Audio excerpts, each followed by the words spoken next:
want to keep that part in-house to the folks that have attended. So on that note, I want to welcome the folks that have joined us on YouTube Live.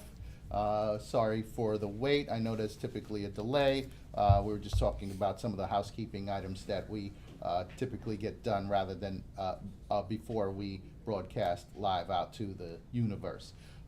So welcome for joining us. Thank you very much. As usual, I'm going to ask folks that are attending online on YouTube Live to tap into the comments section and identify yourselves and the company and the store that you work for. Obviously, it's for attendance purposes.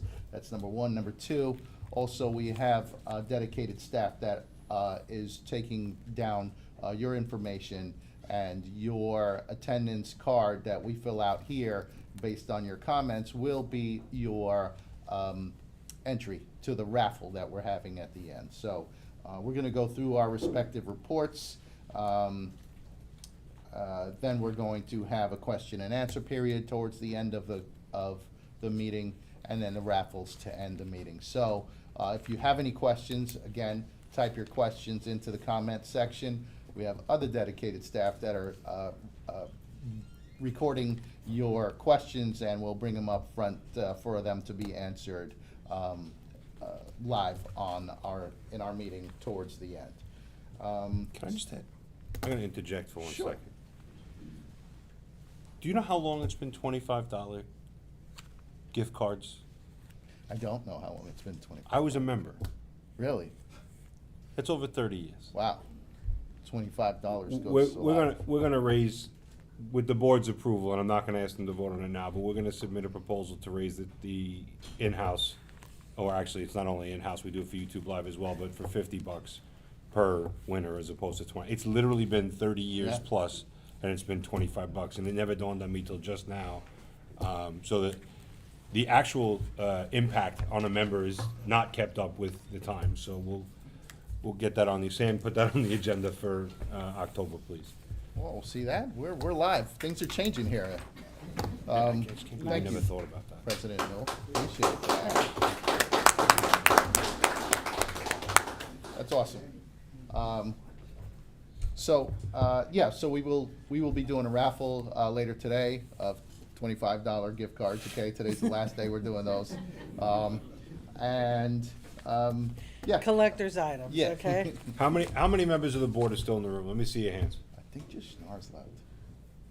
All right, so we have a quorum. You got staff board here as well? Yes. All right, so I need a motion and a second to start that as of tonight. So we'll take Danny Gleason and Raphael Molione. All those in this is just for the board members, please, for the members in place, don't say anything. All those in favor? Aye. Opposed? Okay, so we'll do it effective tonight. So for those on YouTube Live, you might have to wait till tomorrow, but let's just do it tonight. And Okay. Sam, we can put that into the minutes from the meeting. We'll put it in the general membership minutes, though, don't put it in the e-book. All right, thank you. Okay, awesome. I guess I'll jump into my, into my report first. I and broke then- him. Yeah, All I did was- I'm all choked All I did up. was raise a, all I did I'm all was raise a choked gift up. card. Was it rain? Don't worry. It was the rain, yeah, I'm still, wow. For those of you who joined us at the parade, thank you very much. We're gonna report on that a little bit later, but we really do appreciate your presence there. We got caught in a torrential downpour, and I think my boots are still wet at home from that. Look, I'd like to report on a couple of items. We have a new ShopRite company that is joining the local 1500 family. You may have seen information on a fresh grocer coming to Brooklyn on Fulton Street. That will be a local 1500 represented location.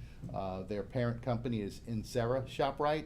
Insera is a very large and very well-known ShopRite operator in the state of New Jersey. This is their first foray into New York, and we're very proud to be representing Insera ShopRite Fresh Grocer. Our hope is that they're coming in to open more locations within the city of New York. As we know, it's well needed. We have a lot of food deserts in New York City. If you don't know what a food desert is, that's I guess a pocket of an area, geographic area, where there's a lack of fresh and healthy food available to folks. So, with the help of operators like Insera ShopRite, we are looking forward to conquering that problem within the city of New York. Very similar to Village ShopRite, that is also a very large member of the Wakefern Co-op, as Insera is in New Jersey. Village a few years back came across to New York and opened their first shop on Bruckner Boulevard, which you'll hear a little bit more about from in my report. But yes, I think we're about a month away from the grand opening on the Fresh Grocer, Fulton Street. Those familiar with Brooklyn, it's near Albee Square Mall on Fulton Street, and it's a perfect location for a healthy supermarket. Healthy food supermarket. In that same vein, we have a new Mannix ShopRite opening later this week in Staten Island at the Evergreen Plaza. Mannix is a well-established company that has stores in Staten Island, ShopRite stores in Staten Island. This store, I think we've been looking forward to this store for a number of years, and it's finally here. Looks like there's gonna be a soft opening on Friday with a grand opening on Sunday, unless things change. But again, welcome a new ShopRite store to our family. We've dealt with Mannix. We've had a relationship with Mannix for many years. If you know those stores, they typically open large stores and staff them with a large number of employees, and they're a good partner to Local 1500, so we're happy to report on that. I just mentioned the ShopRite, the Village ShopRite on Bruckner Boulevard in the Soundview section of the Bronx. Again, this was our first Village ShopRite to come into our jurisdiction. Since then, Village has opened a number of stores, and they have purchased a number of stores. If you're unfamiliar, Village ShopRite also purchased the lion's share of the Fairway stores when Fairway went bankrupt in 2020. They have also purchased the Gourmet Garage chain in Manhattan. Village ShopRite, I should say, has a pretty substantial footprint within the city of New York over the past 5 years when they weren't here. I'm bringing this up because there's also a former Kmart location in the shopping center in Bruckner Boulevard in the Bronx in Soundview. BJ's Wholesale Club is looking to open a location in that shopping center right next to our Village ShopRite. And obviously, we're not in favor of that idea. Why? BJ's has historically lower standards of employment for their workers. Needless to say, they're a non-union company. We feel that they will be, number one, infringing on a responsible employer that takes very good care of their employees. There's a whole list of benefits that go along with the unionized Village ShopRite members, and that's just part of it.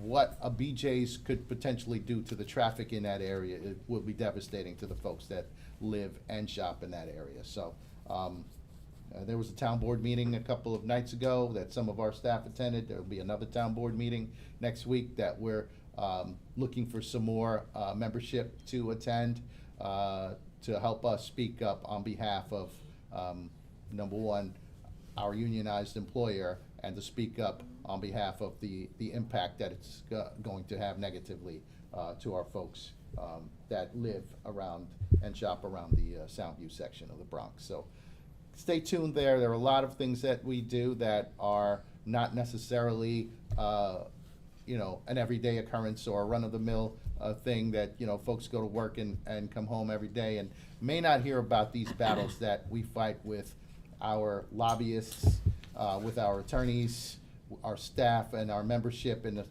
in the particular pockets. So just stay tuned for that. We're definitely going to need some help in this site fight, and we're going to hope to be successful there. Also, I am happy to report that I sit on the board of the UFCW Minority Coalition. It's a constituency group. We have 4 constituency groups, well, 4 active constituency groups in the UFCW. The Minority Coalition Outreach, which Paul Santarpi sits on the board. Women's Network. Look around. Women's Network. We have Steph's here, right? Yes. Sits on the Women's Network. And the United Latinos, which Ali is a board member of. These are 4 active constituency groups. But our Minority Coalition group ran a scholarship program, which they do every year. And I'm happy to report that 2 of our local 1,500 members are winners of those scholarships. I think one was a $3,000 scholarship, is a $3,000 scholarship, and one is a $2,500 scholarship. So the members are, the scholarships go to their dependents, but the members are Monira Hoke and Avtar Rani. So congratulations to you folks. These scholarships, you know, all of our constituency groups run through North America, the United States and Canada. So that's the area of coverage for these scholarships. So to say that we have 2 of the winners is very substantial for us. So we're happy to report that for sure. I mentioned in the minutes, I'm gonna give a quick bargaining report. I mentioned in the minutes that since we last met, we negotiated the Stop Shop Pharmacist contract. We also negotiated the Tops Friendly Markets contract, which is up in Rhinebeck, New York. We have 1 store. For those of you familiar with our Stop and Shop settlement, Tops typically goes with a Me Too, which is we'll just accept the terms of the Stop and Shop deal. We'll just go with that, and we typically vote that through. This time around, we had some Tops members that said, hey, we'd like to sit at the bargaining table, and we've got a few ideas. And we're like, yeah, sure, of course, let's do it. So we did that. It was a 1-day session, long session, but we were happy to report that ultimately we were able to agree to not only a Me Too to the Stop and Shop deal, but we've got a couple of other enhancements. For example, the Starbucks department lead in Tops, we were able to raise their minimum rate to I think it was $23 an hour or something. So we were, happy to report. Even we were proud of our Stop and Shop deal, but this is even above and beyond that for the 1 store up there in Rhinebeck, and it really pays. This is going to be a play on words, but it really pays to have a committee of folks sitting in front of the company representatives, because they have those intimate relationships and those the ability to really tug on either the heartstrings or the wallet strings of the folks that are negotiating on the other side from the company. It's a lot harder for the company to look at their employees and say, no, we're not going to do that for you, rather than just us, which is a key component of why we have employee member committees there, because we want folks to speak up on behalf of the other folks that work at the shops, and believe it or not, we have more leverage that way. I always say we can't get this done without you, and I say that to all of the committees that sit with us ultimately when it gets done. We can't accomplish the things we accomplish at the bargaining table with just us sitting there. The committees play a huge role in that. May not feel like it at the time, especially if the time is midnight. I think I wrote in one of my articles, but it's very important. It goes a long way. So Thank you to the Stop and Shop Committee. Thank you to the TOPS Committee. We're currently negotiating the Fairway contract still. We've got at least one committee member here. Neo, raise your hand. All right, you want to say, no, I'm just kidding. You might say yes. No, but, you know, it's difficult to sit through bargaining over and over and over again to hear your company basically say, well, no, we don't necessarily agree with that. Maybe you're aiming too high, and this is what we want to, we're willing to talk about. And it's tough to be an employee of the company when your boss basically says, no, we're not going to give you what you're looking for. We're willing to, give you this, and this is not necessarily enough. It's never enough, right? But we're always going to try and get what we can for folks and continue to fight. We could have settled on a Fairway contract weeks and weeks ago. We could have settled on a roasting plant coffee contract. We could have settled on a partners coffee contract weeks and weeks and months ago. But we're continuing to push further and further to see what it is that we can get. We're never in a rush, right? You've heard this before, but we're never in a rush to settle for a substandard contract. So we're going to keep going. We're working on some dates for Fairway. We're working on some items with Partners Coffee and with Roasting Plant Coffee. In some aspects, we've got our attorneys engaged to help us along the way a little bit, talking attorney to attorney so we could get back to the bargaining table and get down to what we need to do. Also, we're about to embark on contract negotiations for Food Bazaar wall-to-wall, okay? Now, so we have two different contracts at Food Bazaar. Food Bazaar entered our world back in 2015 when Pathmark went bankrupt. And they purchased a store in Starrett City in Brooklyn, and they purchased a store in Brentwood on Long Island, right? That is not the wall-to-wall. We call that the acquired acquisition contract for those stores. Since then, Food Bazaar has continued to step in more and more into the 1,500 realm. They purchased a number of stores out of the Fairway bankruptcy, as well as some Stop and Shops that closed more recently. So the wall-to-wall aspect of it has grown beyond, substantially beyond the acquisition contract. Acquisition contract expires in 2027, I believe.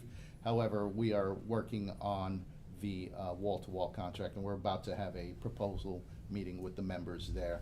As soon as those details are finalized, we'll get them out to the reps, and the reps will get it out to the stores, and we're gonna look for a bargaining committee there as well. And I know there's some Food Bazaar, AKA Bogapa, is their parent company, wall-to-wall folks that have been asking about it, and the time has come to get cracking on that.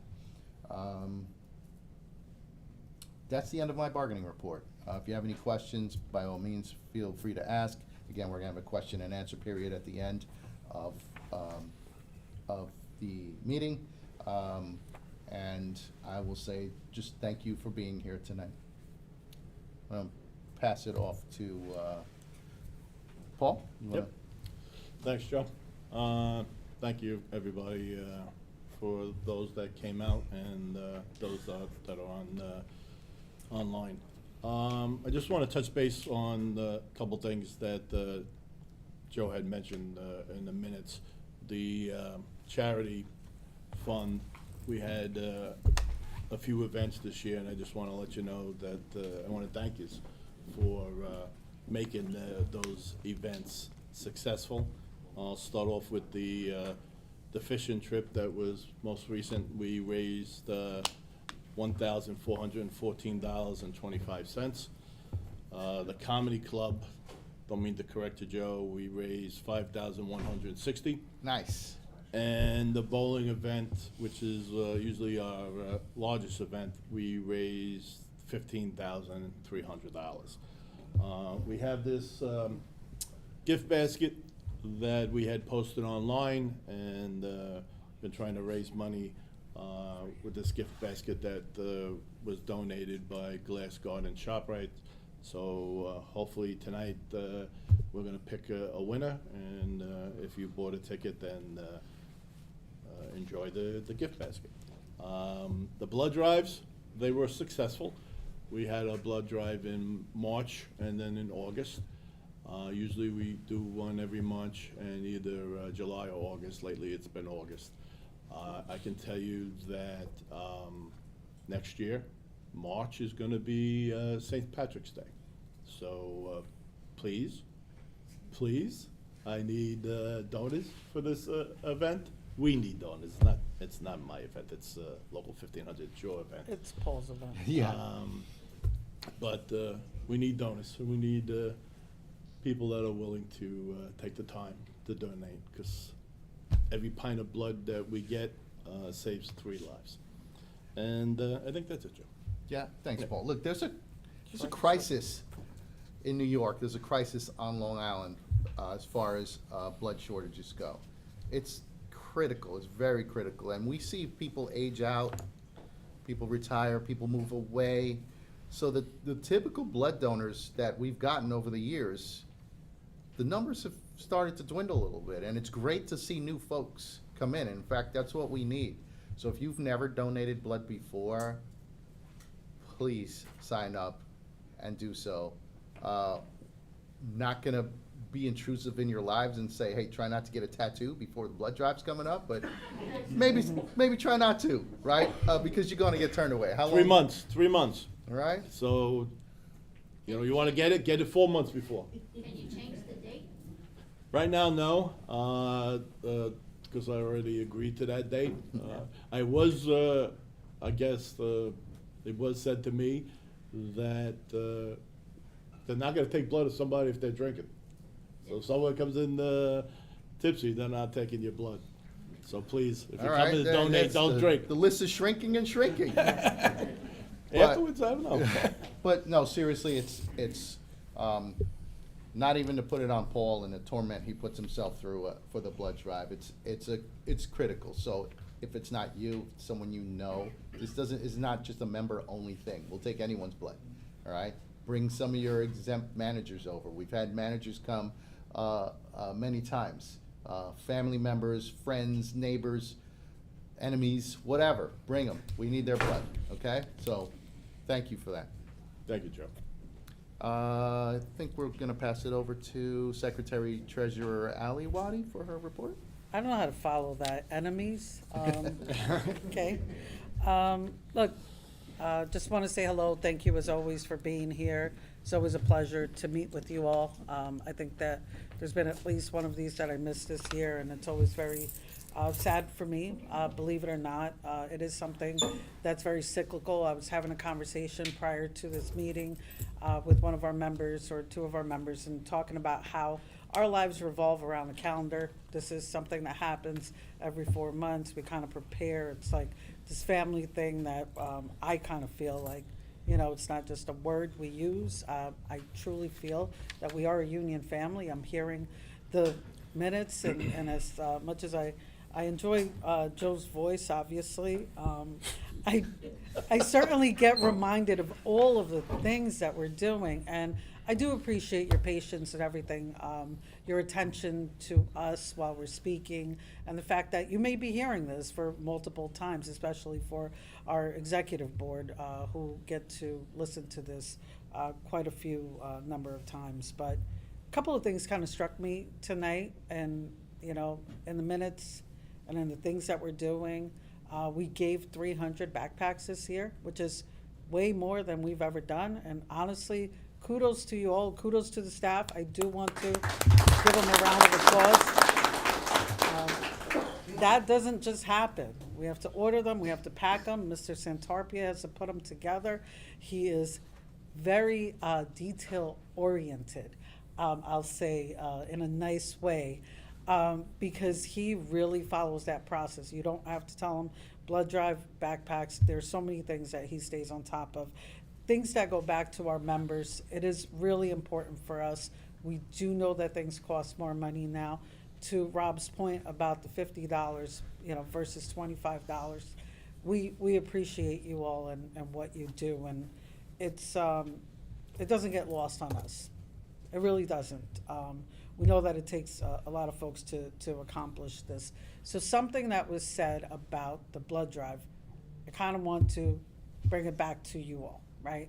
We have folks that we meet with, and we have folks that, come to eventually work at the union. One thing that we try and practice is to talk to them about, especially if they were members, to talk to them about how they're going to fill the vacancy of them within the stores, right?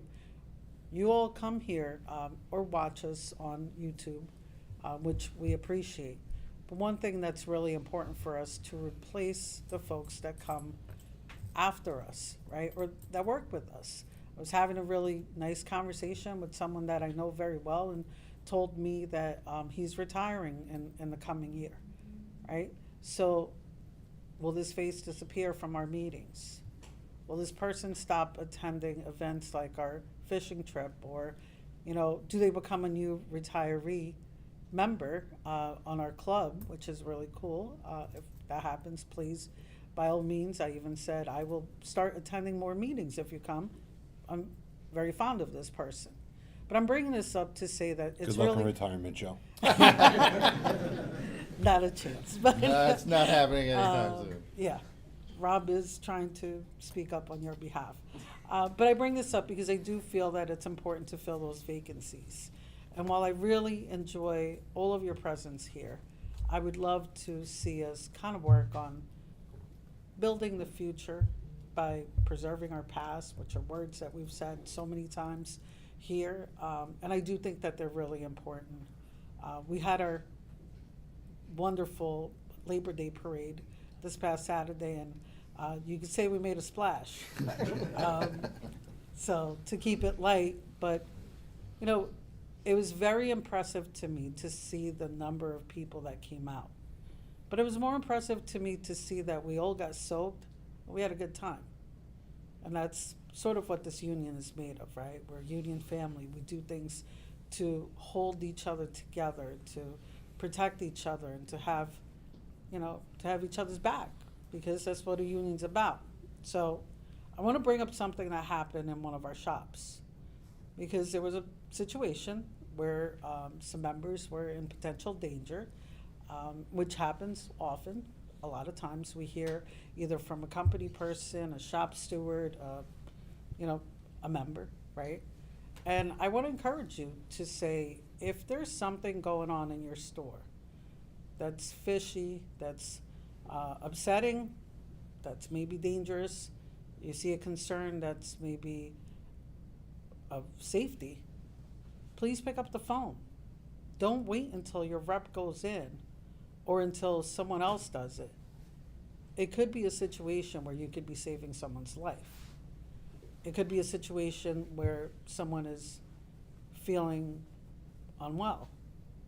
The holidays are coming up, and it's something that we bring up often. So I won't wait until the holidays come up to say it could be a mental health issue. I don't know. I will say I do know that I didn't like the fact that there was a little bit of a lag in the communication. And the union should not be the last to know what's going on in our shops.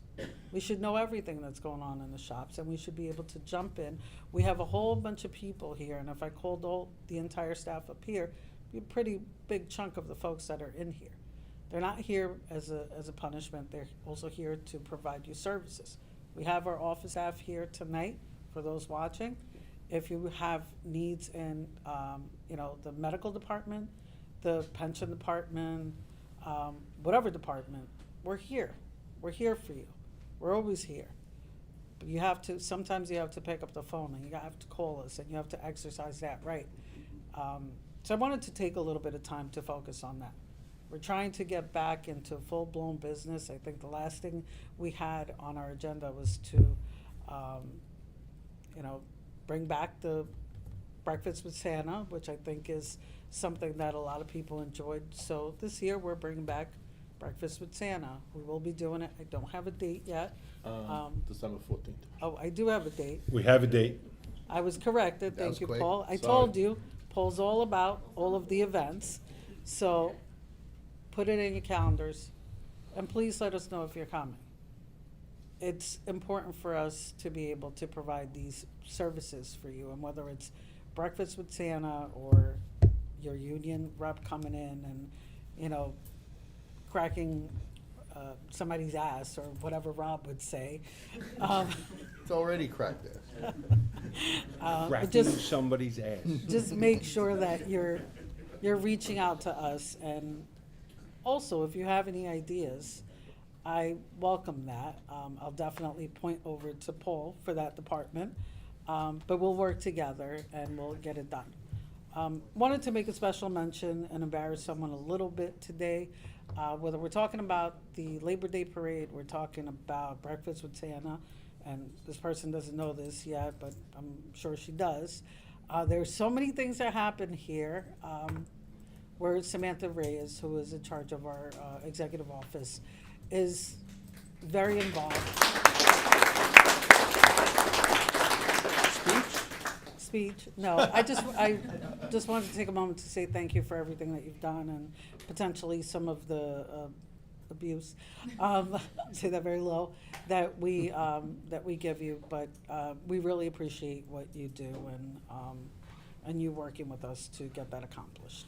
The last thing I want to bring up, which is new staff. I get to always introduce new staff, so something that's pretty exciting to me.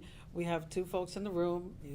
Those that were in the room for the minutes heard most of it. I kept crossing things off my list as Joe was reading them. But I did mention at the last meeting that we have a new membership servicing representative, which we are really proud to have, a former Pathmark alumni, and a Stop and Shop manager, actually.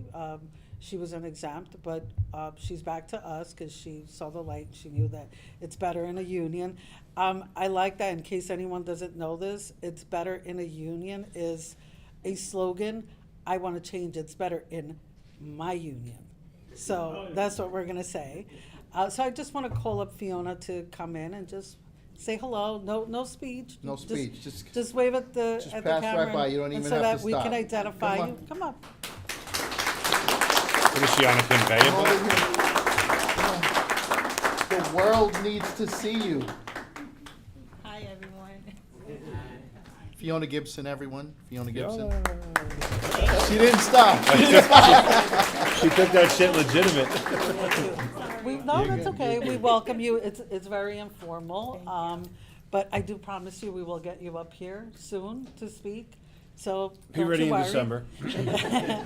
You get 3 months' notice. But definitely wanted to make mention of Fiona's integration into the right side of things on the labor movement. And I also wanted to introduce an organizer with us who's actually been working on some organizing campaigns for a little while with us, but wanted to call up Ken Guardado to come up just to wave. Just wave.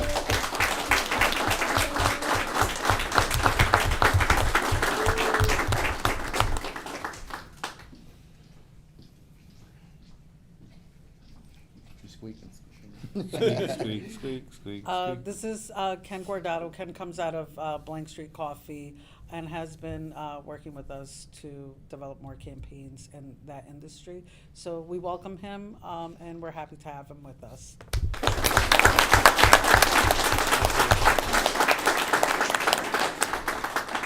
3 months' notice too, all right? So, look, I wanted to keep it light tonight. I wanted to just say thank you for everything that you do. I really can't say enough about the improvement in the cards. I know it's small. It may not seem like a lot, but it is something that, you know, every dollar that gets spent here, if you hear me talk about it, I take it very seriously. We all take it very seriously. It's members' money, but we feel that the folks that are attending these events definitely have a different level of commitment to us, and we wanted to obviously give something back. So thank you for everything that you do, and we will see you December 10th, right? If you say so. I don't want to mess that one up. I got corrected Paul? earlier. Ex-bull. As Paul. Thank you. When in doubt, as Paul, I think you're right, December 10th. December 10th. So you can only correct the secretary treasurer once and survive. Thanks, Al. Here's your extra cards. Thank you. I went downstairs. Thank you. Oh, damn. Look at that. So, look, really light, kind of upbeat presentation. And for those of you that are in the room, you heard this at the beginning of the meeting. For those of you on YouTube Live, you didn't. And I would be remiss if I didn't have some things to say about the passing of Fred Walter Sr. I'm going to read something I wrote just because I think it'll be easier than me trying to talk from the heart. It's a very difficult, very difficult topic for me to talk about. Anyone who's had the luxury of the pleasure of working with Freddie knows how much he and I worked together, and just how much shit we got into. But when he passed, I had to notify a few people that were pretty close to him, and I think it's just better if I read it. Fred was my mentor. He was, maybe me reading this might be bad. He was my mentor, he was my friend, he was my partner in crime, and a complete maniac. Nothing that he did would probably fly in today's environment. It's a very litigious society today. But in his day, when you walked into a shop with him, the only thing I can compare it to was walking with a god. He was untouchable, undefeated, loved, feared, but most of all, respected.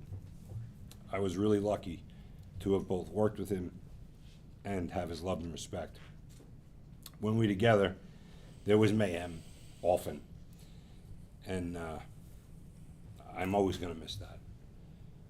For the staff, both active and retired, and the members active and retired that knew Freddie, toughest son of a bitch you ever meet in your life.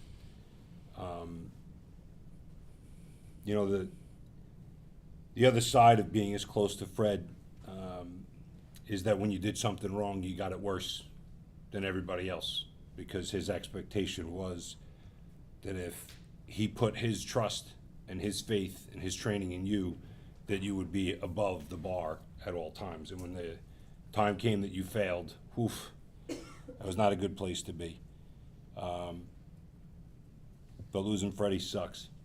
And for those of you that know Junior, he's a very important part of our staff. And for him, he loses on two fronts. He loses an incredible asset to his career as much as he loses his father. And all I can ask is that you show him the love and respect that he and his family deserve. So I just want to do a quick moment of silence for Fred. Love and respect you.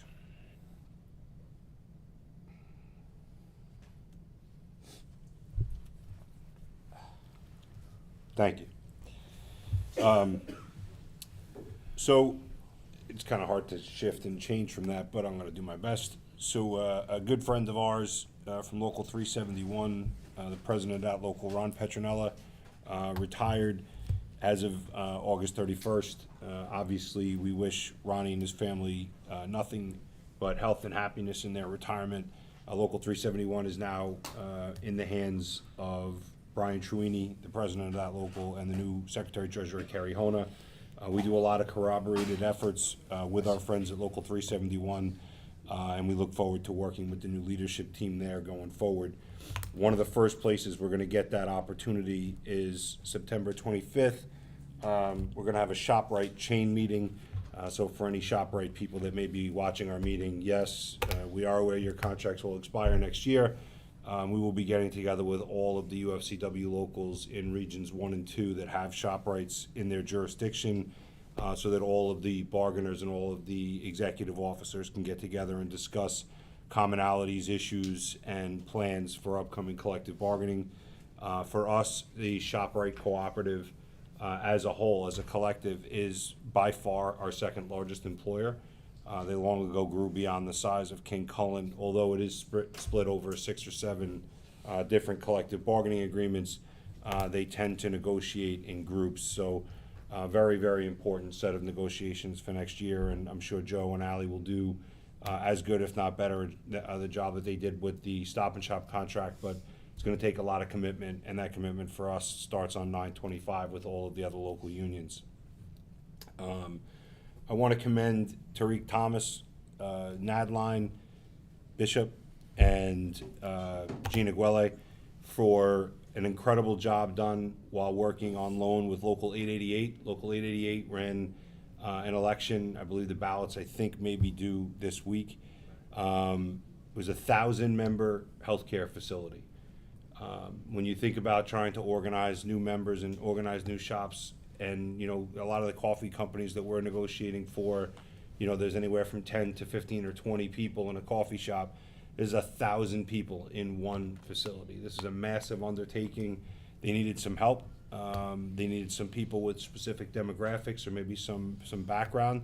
And Tariq, Nadline, and Gina not only went there, but they laid it down and represented Local 1500 and our membership team incredibly well. Most of them don't have an organizing background, but they absolutely delivered and left a really, really positive impression both on our international and the folks at 888. So I just want to congratulate the 3 of you and thank you again publicly for a job well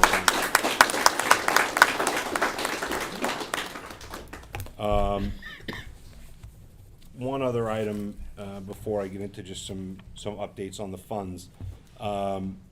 You may see, and again, I'm a little bit of a nerd. I don't know how many nerds are in the room, but if you read any of the industry stuff that's out there, you'll see that our welfare fund is now a lead complainant. We filed a lawsuit against New York Presbyterian, the hospital group.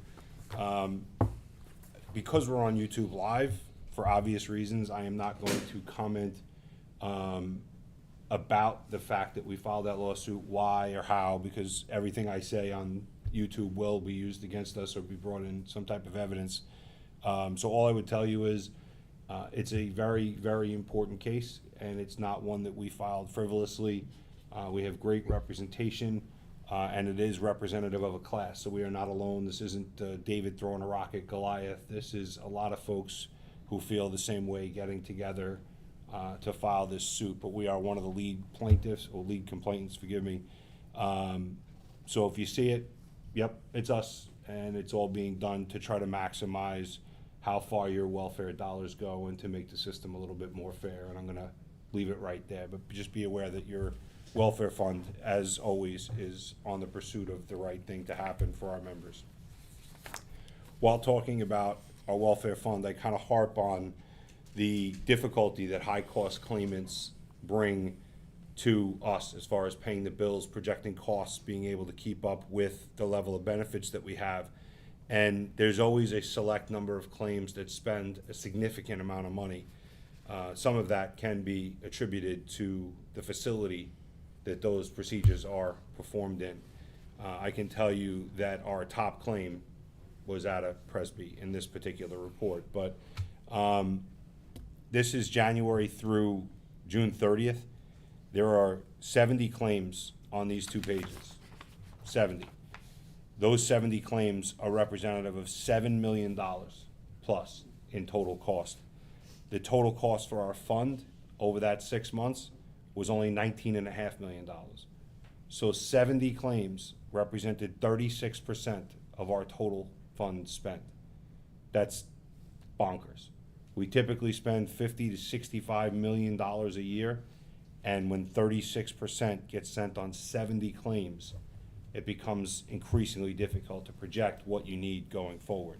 Thankfully, in the first 6 months of the year, we had no claims over $250,000, but we had 7 claims between 200 and 250, 16 claims between 100 and 200,000, 16 claims between 75,000 and 100, and 31 claims between 50,000 and 100. We don't track claims less than 50,000 for this type of a report. Our high-cost claimant threshold is $50,001. But when I tell you that there's just things that don't make a lot of sense to me on these reports. And, you know, I have no personal health data on here, so I don't know who the claimants are. I don't have any of that information. I just have what the diagnosis is, where the patient was treated, and then what the dollar value is of that claim. And like, there's 7 or 8 sepsis claims on these reports. Like, sepsis in many cases is something that happens because people ignore a smaller issue, and it grows and it becomes bigger and bigger.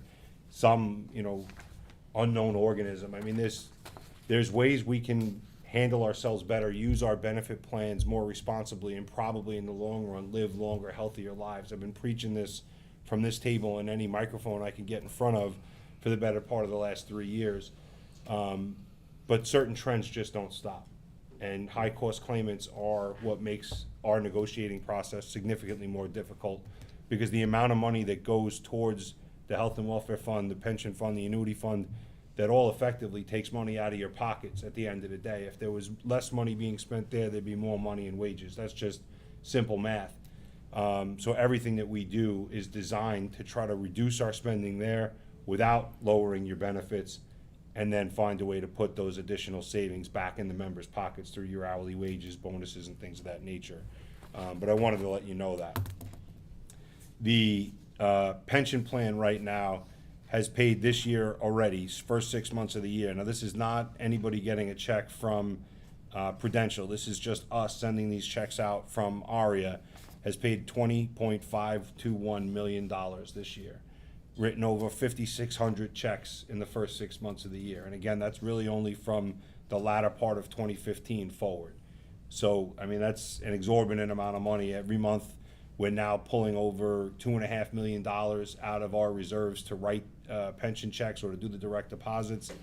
This number is going to continue to grow as our population gets a little older, but just so you have a little bit of a concept of what the fund office does and what our third-party administrator does for you at the pension fund. Our local 1500 annuity fund, January through June 30th, wrote 560 distribution checks totaling over $1.1 million to members that separated, that left us. We recently changed the plan, so it's, in layman's terms, it's money in, money out. So if there's one contribution on your behalf and then you break service once you're out 6 months, you can actually apply for that money to be distributed to you. Typically, a lot of that influx comes when we send out the income statements and you know what's in your account. A lot of people don't realize it, and then they burn up the phones, and Christine, Nikki, and the folks at ARIA get just pummeled with emails and calls to get their distributions done. Typically, it does happen only once or twice a year, but throughout the year, people are also making those recommendations. But we've already had 560 members withdraw their accounts. In the first 6 months of the year, $4.9 million was contributed by the employers that are members of the annuity fund just in the first 6 months of the year on behalf of our members. We currently have 7,155 active members in the annuity fund, and we already have 7,053 inactive vested. And again, your vested's a very different vesting conversation than there is with the pension fund and the annuity fund. Pension fund, you need 5 years. The annuity fund, you're vested after one payment. So think about the fact that in our pension fund, which has been around since 1956, I believe, thank you, Terry, I appreciate the acknowledgement, has some 20-ish thousand terminated vesteds.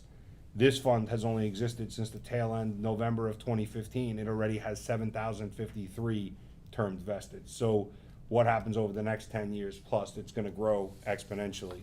And out of those numbers, 1,836 full-timers and 5,319 part-timers. On to a little bit more union information. Oh, I got one more thing. As of August 31st, the annuity fund was up 7.8% for the year. That's before expenses, not investment expenses, but legal expenses, certain administrative expenses. But being up 7.85% is pretty massive, and the fund is now over $55 million in assets. In 2020, prior to Stop and Shop coming into the fund, there was somewhere like $1.1 million or $1.2 million in that fund. Now it's over $55 million and growing each and every year. When we raised the dues last year, we had a conversation. We had the conversation in this room. We had it in many others that we met in. We discussed what we felt was the proper path for the union as it related to your strike fund. And part of the reason we raised dues was to increase the strike fund. When I was a member, the strike fund was $3 million. That was from 1990 to 1995. I came to work on the staff, and from 1995 to 2016, the strike fund was $3 million. In 2016, when Tony Spielman became the president, we made it $4 million. In 2020, when we were ready to bargain with Stop and Shop again, we allocated an additional $1 million. The board allocated that million to the strike fund and went to $5 million. As we sit here right now, the strike fund is at $6.276 million. That is more than double what it was throughout my entire tenure and the first 25 years-ish that I was a member of this union. Our goal is to get the strike fund to $10 million. Currently, it's averaging about 6.5% this year in investment earnings, so it's not only the money that we're contributing to it. We take union money almost every month out of the treasury and divert it over to the strike fund. It's also being invested safely. It's being invested where it's generating income, and getting an additional 6.5% on top of what we're putting in goes a long way to chase that 10 million a lot faster than we would have if we were just leaving it in a checking account or buying State of Israel bonds or some other low-interest investment vehicle. It's a really good place for us to be. It's something that provides the bargainers at the table, for lack of a better word, a hammer. Your employers have a shit ton of money, even the cheap ones. They all have enough. And at the end of the day, if they don't believe that this union has the firepower of a strike fund of more than $5 million, they're not going to take a threat of a strike seriously. Beyond that, we also have the international that would backroll any strike that we had here as long as it was sanctioned. But for us, this leadership team believes that a strike fund less than $10 million is not sufficient, and we're going to continue to charge to get to that $10 million. I can tell you we've had very solid, very positive bargaining results, even within Sarah, as Joe mentioned earlier. We are very close to a signed contract for Sarah when that store opens. For us to have that contract signed prior to them cracking the seal on the door is important to us. We've had new employers come into the area, open their stores, operate for a period of time non-union. What that does is it gives them a taste for what it's like to operate without our interceding, without our ability to represent their employees. We don't want anybody to get that taste in their mouth, because then you gotta slap them to get it out. In this particular case, we're very confident that prior to this store opening for business, we will have a signed agreement with Sarah. We welcome them to the local 1,500 family, and we hope they open 25 new stores throughout the city of New York, because it'll be jobs for our members and opportunities for people to grow in an industry that for a long time was a great place to go from being a kid and work your entire career. We get some fresh blood, we get some fresh operators into this business. It'll go a long way to bringing it back to the glory it once had. You know, you heard Joe talking about the issue in Soundview at the former Kmart location. Look, 5 or 6 people jumping up and down at a community board meeting is not going to keep BJ's or Target or any non-union operator out of a site. It's going to take a huge push. It's going to take elected officials being pushed by their constituents. It's going to take money. It's going to take lobbying. And those are all things that we're not strangers to. Is there a reason this is on like a dead screen, like it might be offline? No, it's online. We're just trying to get the comments live. That's fine, okay. I just thought we would boot it offline, so I wasn't gonna repeat all this. But at the end of the day, these are things that we're gonna need a lot of membership support on. And at the meeting the other night, last minute or not, we had some members at that meeting. Today, the fight is in Soundview in the Bronx. Tomorrow, it could be in your neighborhood. So I would tell you, there's more to being a member of this union than just coming once every 3 months to sit in a room and now try to win $50 in gift cards. It's a bit of a commitment. It takes a lot of effort, a lot of people to make this union run and to provide the package we provide. When the time comes, the job you save by being involved, more than likely will be your own. So we appreciate what we've been able to accomplish so far, but we have a lot to do, and we'll see where it goes. I echo the comments made earlier. For those of you that swam the Labor Day parade with us this weekend, because we may have been marching, but we were more like swimming. I appreciate it. It's pretty ironic that everyone made the decision to just keep going. Neo's here somewhere. I don't know, he was walking towards a point where it wasn't raining anymore. He was walking to DR or something. I don't know. to take it up Grand Concourse. Yeah, he went 6 blocks past or 7 blocks past the end of the parade. Didn't matter what the typhoon-like conditions were. But I want to thank everyone that stayed with us that day, and that it was comically horrible. But I think we did it together, and I think it goes a long way that when we got to the reception, they had no idea what to do because they had no power anymore, and they were just screaming through a bullhorn. And I think they were as happy to see us as we were to see them because we knew we were coming to an end. But we invite everyone to come back next year. God willing, there'll be better weather. But I really want to say thank you. It was definitely a cut above anything we've ever had to deal with before. So to George and Juan, who are our co-coordinators for helping get the thing set up, to Paul and whoever on his team made sure that everything ran the right way, and of course to Samantha. The Labor Day Parade and our events don't happen without a lot of you and without a lot of your effort. So on behalf of all of us, I just want to say thank you and appreciate everything you did. That is my entire report. I don't know if there's any questions. Would we know that? I don't know yet. Go Let's see say, if we're are good. there any questions in the room? Real quick, the ahead. board meeting, the town board for the BJ's thing? Yep. When and where? We'll definitely have George get you, because it's next week. There's a couple. There's one, I think, on Tuesday, then there's another one in Village's store on Thursday. Yeah. But the official one is the one we need some membership head count to, because the performance we were able to do this past Monday was pretty good, and we want to kind of beat that, so we can maintain control in the community. It's Tuesday, right?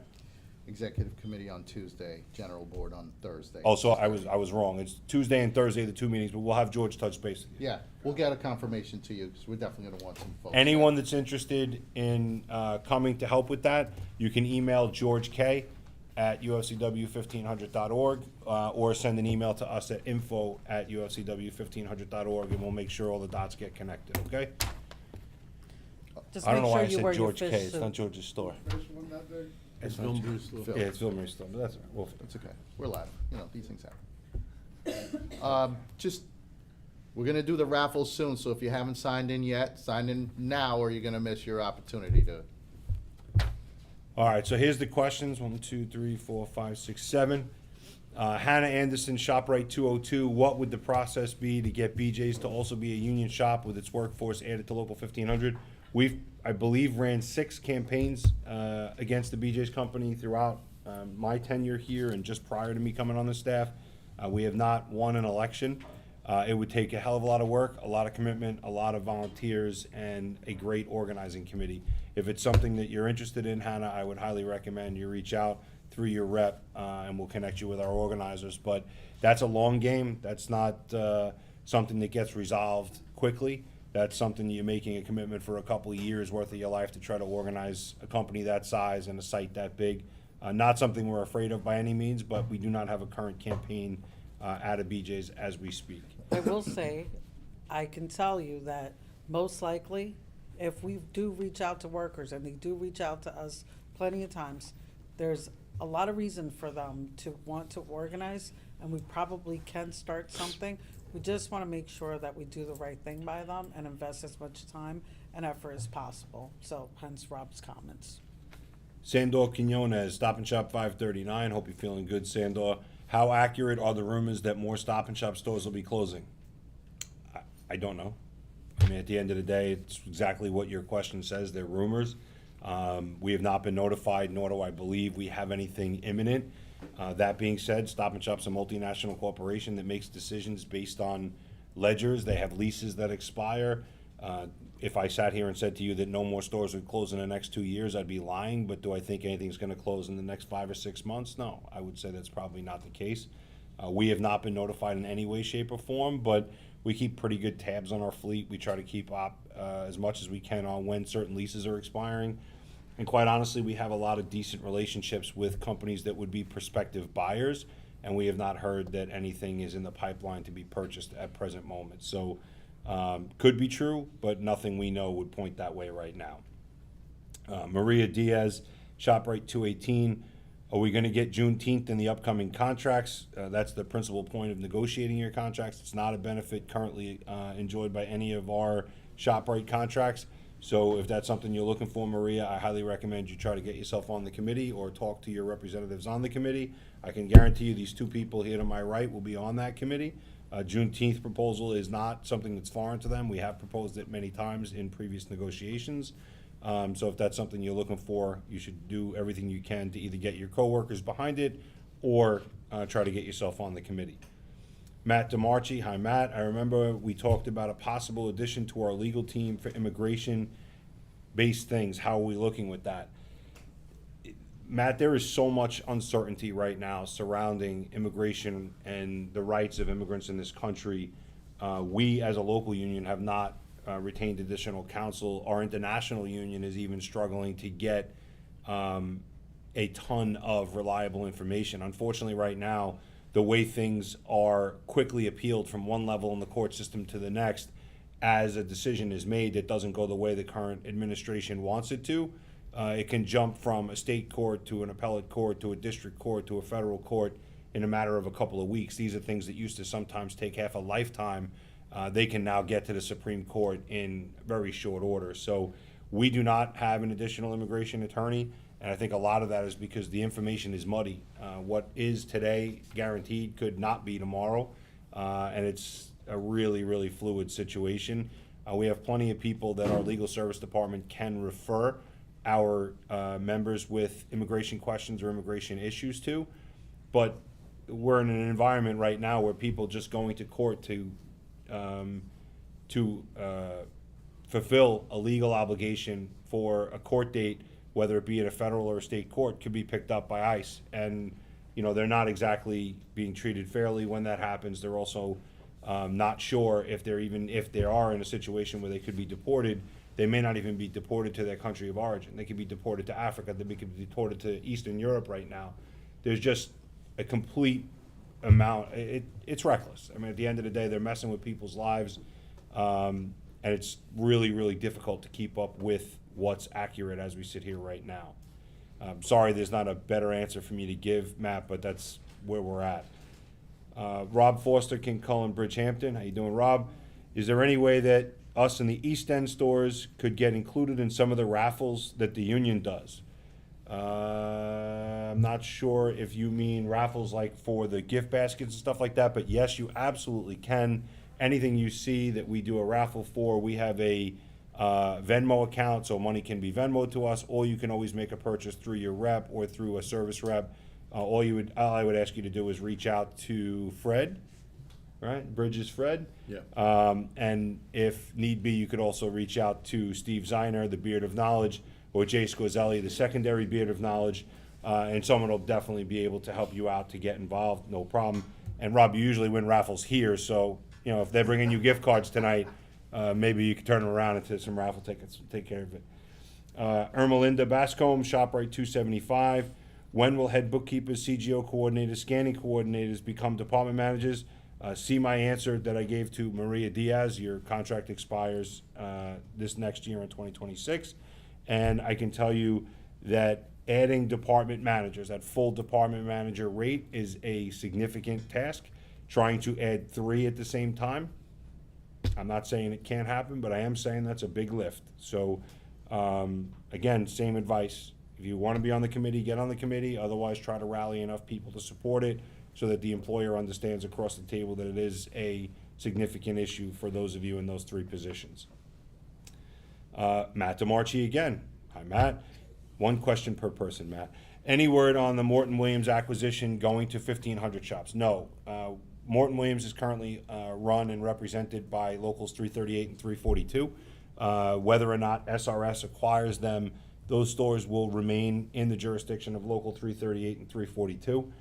If the roles were reversed and the Morton Williams stores were ours and they were purchased by a 338 operator and they tried to take our members, they'd be doing so over my dead body. So we would never do that to another local union. Our addition by someone else's attrition is not organizing, that's cannibalism, and it's a horrific thing to do to a local union that you may be needing one day to help stand on your picket line. So those members are proud 338 members, and they will stay proud 338 and 342, forgive me, members. We have no desire to take members from another union, whether or not it's a banner acquired by the ShopRite parent company, which we represent with the ShopRite banners at SRS. Morton Williams is a different banner, and it belongs with and will stay with 342 and 338. So hopefully everybody understands that, because as I said, when the shoe's on the other foot, that's a really uncomfortable conversation. And if everybody in our business does business that way, it ensures that we don't have internal issues that employers can exploit and then use to take things away from our members at the bargaining table. So those are all the questions I got. Are there any other questions in the room? Oh, the head scratch over there. I thought for sure that was going to be a question. All right, that's all I got. I'm going to turn it over to Mr. and Mrs. Waddy to do the raffle. Ready? All right, and $50 a piece. And I went down So and got the extra cards. 2 cards each, folks. cards per. Make sure if you're a winner, you're walking out of here with 2 cards. For those of you on Facebook Live, if your rep delivers one, demand the second. Yeah, yeah. Where's those YouTube 2 Live, cards they sorry. were talking about? YouTube Live. Those are YouTube's. Okay, so how many you want to do here, Rob? You're Thanks, pulling Bill. 15, so pull 5 and then pull 10 joint. Okay. Okay. Who do we want? Miguel. You want to just pull 5 cards or No, just, no, that's no fun. Close your eyes. close your eyes? Pick one for me. Oh look, can't win. His- Can't his pick your own. own. Rich Nelson. Yeah.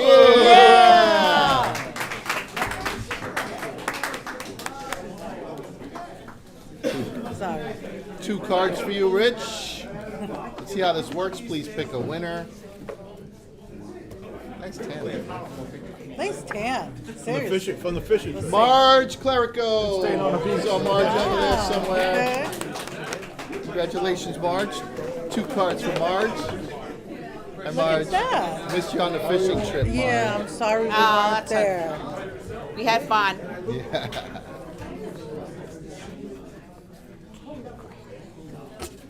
Is that one? Yeah. Awesome. Thank you. I see. That's fair. Miguel Claudio is the winner. Come on. Can't pick your own, but someone else can pick you. Mix these around. Okay, I'm mixing them That around. again? One. Make sure you get your card. Here you go, sir. What store you in, Miguel? Stop and 504. Oh, 504. Peter J. Hoffman, winner.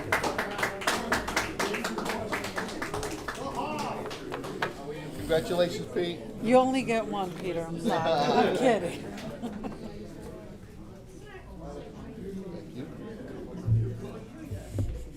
Kathy Brawley. She's tired. Fix. I know. Fix. And then that's it for here?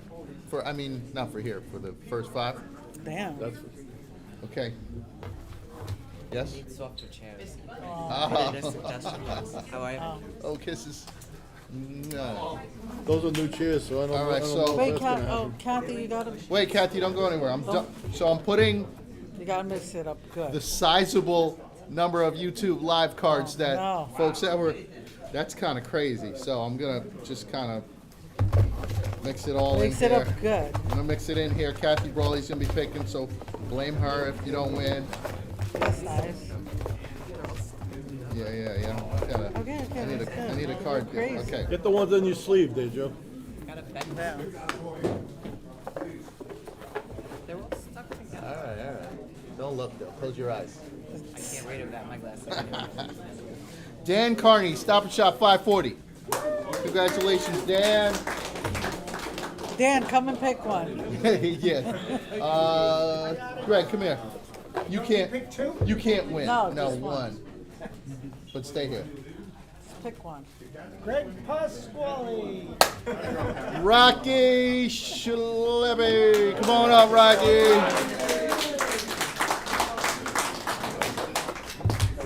See, then mix these together. Mix them up. Okay. Hey, Rocky. I'm telling you, I'm on a streak. Pick one, please. Sure. Okay. Thank you. Ramona Maynard. Stop and Shop 505. All right. Come on, Greg. Dig in there. Gregory Pasquale. Janet Carosella, Stop and Shop 532.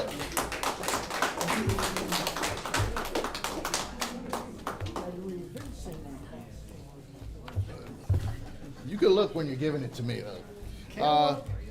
Victoria Perez.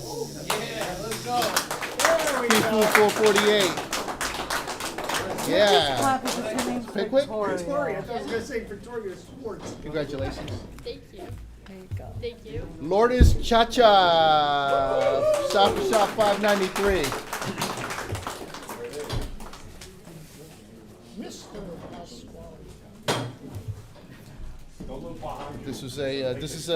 This person won just before, Janet Carosella. Right? Yeah. Okay, come on, Greg. You can only enter once unless there's another Janet Carosella that works at Stop and Shop 532. Well, I definitely was, because they were pulling them in. Yeah. Toyin Gates, King Collins 53. George, you got us on that delivery? No, I'm just kidding. It's not one for you and one for me, okay? You won a $25 gift card, Toyin. Layla Ikazor. Layla? Oh, shoot, I didn't even. I was like, is this? You didn't see her? No, I didn't. Hi, Hi. how are you? No, you could close your eyes. No, and yeah, dig in there. damn, girl, you can't be picking like that. You seen your video, by the way? You see it? I did see it. She did not see Dope. it. You gotta. Okay. Here you Congratulations. go. Get your card. Thank Good to see you. Thank you. Sandor Quinones. Congratulations. question You got and a gift a card. question and a anyone. How many? Last one? Two more. Two. The last winner. Yes, one more. Okay. Last winner. Jordan Flores, Stop and Shop 2565. Jordan Flores, 2565. Okay. That's it, folks. I need a motion in a second to adjourn the meeting. Oh, the basket, the basket. Okay. Wait. We like to make sure folks are paying attention.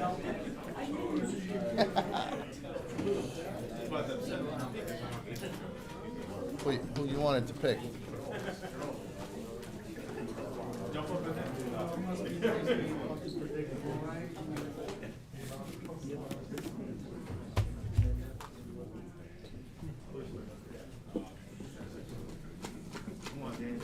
This one. This is intense. Walk back here on camera, though, One. Paul. Don't Don't yell give them- at him. I mean, not well, you know. Yeah, it's too big. There we go. Nicole Rogers. Nicole Rogers. Yeah, Nicole. Where's Nicole from? Don't put it back in there. Doesn't say. No, Doesn't just say. keep it. We'll call her. We'll call her. Nicole. Oh, that. Oh, yeah, I Rogers. know. I know that one. Any other raffles? That's it. Any other goodies going on? All right, I'll take a motion in a second to adjourn. Peter Hoffman, Ray Marrero, all in favor? Opposed? Want to keep going? Thank you, folks, for coming. Appreciate it. Safe Who wants ride to hear the home. minutes again? Get home. Get home safe, everyone.